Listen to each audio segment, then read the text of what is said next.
नमस्कार दोस्तों, मैं आपका भाई अंकित चौहान एक बार फिर स्वागत करता हूं अपने YouTube चैनल ग्रामीण हेल्प अंकित चौहान में। उम्मीद है साथियों आप सभी लोग अच्छे होंगे।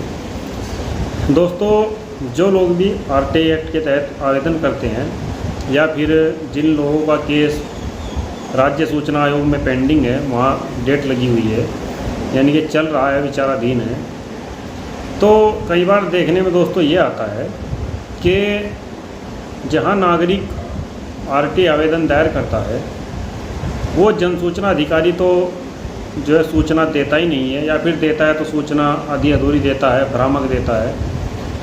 तो उसके बाद जो आवेदन करता है वो क्या करते हैं कि प्रथम अपील होती है। प्रथम अपील में दोस्तों ज़्यादातर देखा ये गया है कि जो अपीलीय अधिकारी हैं यानी कि जिनके आप धारा 19(1) के तहत प्रथम अपील करते हैं, वो भी आपकी जो बात है या आपकी जो समस्या है या जो आपकी जो सूचना है वो सूचनाएं दिलवाने में विफल रहते हैं और कोई रुचि दोस्तों वो आपकी अपील में नहीं रखते। दोस्तों, अंततः आपको संबंधित राज्य सूचना आयोग के समक्ष दूसरी अपील दायर करनी पड़ती है।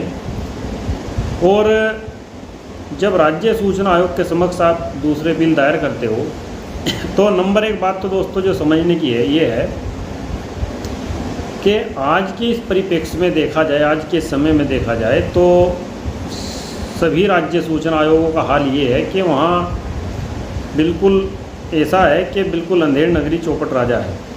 आप अपनी अपील लेकर जाते हो, सालों साल उसमें जो है हेयरिंग होने में लग जाता है, और फिर ये भी उम्मीद नहीं है दोस्तों सालों बाद भी कि आपको सूचना जो आपने मांगी है वो सूचना आपको मिल जाएगी या नहीं मिलेगी। ये विश्वास दोस्तों राज्य सूचना आयोग में भी जाकर नहीं रहता। अब दोस्तों इसके अलावा कोई विकल्प भी नहीं है। आप पहले तो राज्य सूचना आयोग ही आप जाएंगे, लेकिन दोस्तों जैसे ही आप राज्य सूचना आयोग में पहुंचते हो तो वहाँ देखने में ये आता है कि 4 से 5 दोस्तों डेट लग जाती है सूचना आयोग में, और उसके बाद दोस्तों निर्णय जो है वो जन सूचना अधिकारी के पक्ष में ही राज्य सूचना आयोग करता है। ज़्यादातर देखा ही गया है दोस्तों राजस्थान सूचना आयोग का भी यही हाल है, हमारे यूपी के सूचना आयोग का भी यही हाल है, और दोस्तों बगल में उत्तराखंड है, इसके यहाँ का भी सूचना आयोग का यही हाल है। जैसा कि दोस्तों मुझे मोटा मोटा जानकारी है, लेकिन जो उत्तर प्रदेश का है ये तो मैं पक्का कहूँगा कि यहाँ की स्थिति तो अच्छी नहीं है, काफ़ी बेकार स्थिति है। यहाँ मेरी भी 2-4 अपील पेंडिंग है और 2-4 निर्णय भी हो चुके हैं, लेकिन जो आयुक्त महोदय है दोस्तों वो इस बात पर ध्यान नहीं देते हैं कि जो आवेदन करता है वो आवेदनकर्ता कितनी मुसीबतों को झेलते हुए यहाँ तक आया है, कितनी परेशानियों को झेलते हुए आया है, और यहाँ तक जब वो अपनी अपील को लेकर आता है तो कम से कम हमारा ये दायित्व बनता है कि हम उस आवेदनकर्ता की अपील को सुने, निष्पक्ष ढंग से सुने और उसमें निष्पक्ष ढंग से निर्णय पारित करें। उनको जो सूचनाएं नहीं मिली वो सूचना दिलवाए। ये काम दोस्तों नहीं करते हैं सूचना आयुक्त। सूचना आयुक्त तो दोस्तों जैसा मैंने यहाँ देखा है कि आपकी अपील गई, उसमें धारा 7(1) धारा 7(2) का कोई जिक्र नहीं, उसका कोई संज्ञान नहीं लेते। ना ही कभी जो प्रथम अपील अधिकारी होते हैं उन प्रथम अपील अधिकारी से ये पूछते हैं कि भाई आप ये बताइए कि आपने इनकी अपील क्यों नहीं सुनी, क्यों इनको जो है राज्य सूचना आयोग तक दौड़ना पड़ रहा है, हमारे पास क्यों आना पड़ रहा है। कभी किसी अपील अधिकारी को कोई नोटिस जारी नहीं होता। तो ये जो सारी बातें हैं दोस्तों ये इस तरफ इशारा करती है कि राज्य सूचना आयोग जो है आवेदकों की जो दूसरी अपील है उसके प्रति गंभीर नहीं है। केवल ये है एक खाना पूर्ति की जाती है। और साथियों यहाँ मैं आपको ये भी बताऊं कि इतना मोटी सैलरी सूचना आयुक्त लेते हैं, स्टेट इंफॉर्मेशन कमीशन जो होते हैं दोस्तों ये, कि काफ़ी इनको सुख सुविधाएं दी गई है और सैलरी भी दोस्तों एक IAS से भी इनकी ज़्यादा होती है। तो दोस्तों अब जो मैं आपको समझाना चाह रहा था मूल बात ये है कि यदि किसी भी स्टेट के सूचना आयोग में आपकी दूसरी अपील जो है वो खारिज हो जाती है, यानी कि निस्तारित कर दी जाती है। आपने अपने तथ्य, फैक्ट, सबूत सब रखे, सारी बातें आपने रखी, आप लगातार हेयरिंग में उपस्थित रहे और उसके बावजूद भी आपकी जो अपील है वो निस्तारित कर दी गई, यानी आपके तर्कों को, आपकी बात को नज़रअंदाज किया गया। अब जब दोस्तों आपकी अपील निस्तारित कर दी गई तो आरटीआई एक्ट 2005 की सेक्शन 19(7) ये कहती है कि जो स्टेट इंफॉर्मेशन कमीशन का जो निर्णय होगा, यानी कि राज्य सूचना आयुक्त का जो निर्णय होगा वो आबद्ध कर होगा और यानी कि अंतिम होगा। और दोस्तों एक्ट की धारा 23, धारा 23 ये भी कहती है कि एक्ट में किसी अपील को जो है चैलेंज नहीं किया जाए, मतलब उसके खिलाफ कोई वाद दायर नहीं होगा जब तक मामला सूचना आयोग में, जब सूचना आयोग उसको निर्णय कर देता है तो उसके बाद आप केवल अपील कर सकते हो दोस्तों। अपील में आप हाई कोर्ट जा सकते हो। लेकिन उससे पहले की दोस्तों मैं आपको एक स्टेप बताता हूँ। यदि देखिए दोस्तों, जो उत्तर प्रदेश है, उत्तर प्रदेश में हमारे यहाँ क्या है कि जो सूचना का अधिकार नियमावली 2015 है, उसमें नियम 12 के तहत दोस्तों आप जो है पुनर्स्थापना प्रार्थना पत्र दे सकते हो।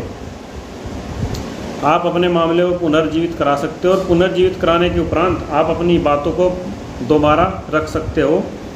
दोबारा आप ये कह सकते हो कि श्रीमान हमें सुना जाए। ये सुविधा दोस्तों उत्तर प्रदेश में है, लेकिन अन्य स्टेट में दोस्तों ये सुविधा नहीं है। वहाँ एक बार राज्य सूचना आयुक्त ने जो निर्णय कर दिया वो कर दिया दोस्तों, फिर चाहे सही है या गलत है, उसके बाद आप उसको हाई कोर्ट लेकर जाइए, सुप्रीम कोर्ट लेकर जाइए, वो एक विषय अलग है। लेकिन दोस्तों जो लोग उत्तर प्रदेश से हैं तो वो इसमें पुनर्स्थापना प्रार्थना पत्र जरूर दें, लेकिन जो लोग उत्तराखंड से या अन्य जगहों से है उनको दोस्तों क्या करना है, यदि उनकी अपील इस तरह से निस्तारित कर दी गई है तो धारा 18 के तहत दोस्तों एक एप्लीकेशन देनी है राज्य के मुख्य सूचना आयुक्त को, यानी कि जो आपके चीफ स्टेट इंफॉर्मेशन कमीशन है, यानी कि दोस्तों जो सूचना आयोग में मुख्य सूचना आयुक्त बैठते हैं उनको आपको एप्लीकेशन देनी है, उनके रजिस्ट्रार कार्यालय में जाकर रिसीव करानी है। यदि आप दूर रहते हैं तो आप रजिस्टर्ड डाक से भेज दीजिए। और जो जिस राज्य सूचना आयुक्त ने आपके केस में निर्णय किया है उस निर्णय की कॉपी भी लगा दीजिए। आपने क्या सूचना मांगी थी वो भी लगा दीजिए। जो भी संबंधित कागज़ है दोस्तों सबकी आप प्रति लगाकर और उनको सेल्फ अटेस्टेड कर यानी कि स्वयं प्रमाणित कर मुख्य सूचना आयुक्त को भेज दीजिए। उसके बाद दोस्तों मुख्य सूचना आयुक्त जब मामले को देखते हैं तो वो दोबारा आपके केस को रीओपन कर देते हैं और रीओपन करने के बाद वो किसी दूसरे स्टेट इंफॉर्मेशन कमीशन से आपकी अपील की सुनवाई करवा देते हैं या फिर दोस्तों खुद ही उसको सुनते हैं। तो दोस्तों चीफ इंफॉर्मेशन कमीशन को ये पावर होती है। और साथियों न्यायिक सिद्धांत जो है, न्यायिक सिद्धांत भी यही कहता है यदि आपकी बात को नहीं सुना गया, ऐसा लगता है कि कहीं कोई चीज़ छूट गई है तो उसको दोबारा सुना जाना चाहिए। क्योंकि दोस्तों न्याय की लड़ाई में ये ज़रूरी है कि सभी को अपनी बातें प्रॉपर रखने का अधिकार है और ये अधिकार सभी को संविधान के दोस्तों विभिन्न अनुच्छेदों ने दिया गया है। क्योंकि दोस्तों भारत एक लोकतांत्रिक देश है, यहाँ सभी को समान तरीके से जीने का अधिकार प्राप्त है और अपनी बात कहने का भी अधिकार प्राप्त है। तो दोस्तों जब आप धारा 18 के तहत ये एप्लीकेशन मुख्य सूचना आयुक्त के यहाँ देते हो तो आप दोबारा यदि आपकी बात को सुना जाता है तो आप अपनी बातें दोबारा अपने जो है सबूत है उसके साथ रखिए। लेकिन दोस्तों कई बार देखा ये भी गया है कि जो मुख्य सूचना आयुक्त है वो भी इस मामले को संज्ञान नहीं लेते हैं और ऐसे ही मामले को निस्तारित कर देते हैं। ऐसा बहुत कम होता है, लेकिन ये भी एक दोस्तों सच्चाई है, ये मैं भी आपको बता रहा हूँ।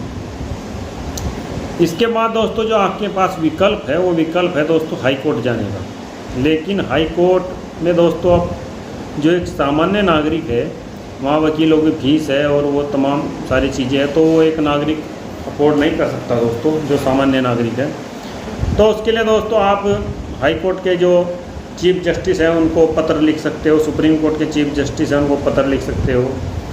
और दोस्तों यदि संभव हो तो हमारे देश में लीगल हायर है, जो लोग गरीब है दोस्तों उनके लिए सरकार ने जो है लीगल सिस्टम की सुविधा कर रखी है। आपको जो वकील है वो दिया जाएगा और वो वकील आपके केस की जो है सुनवाई करेगा, आपके केस को लड़ेगा।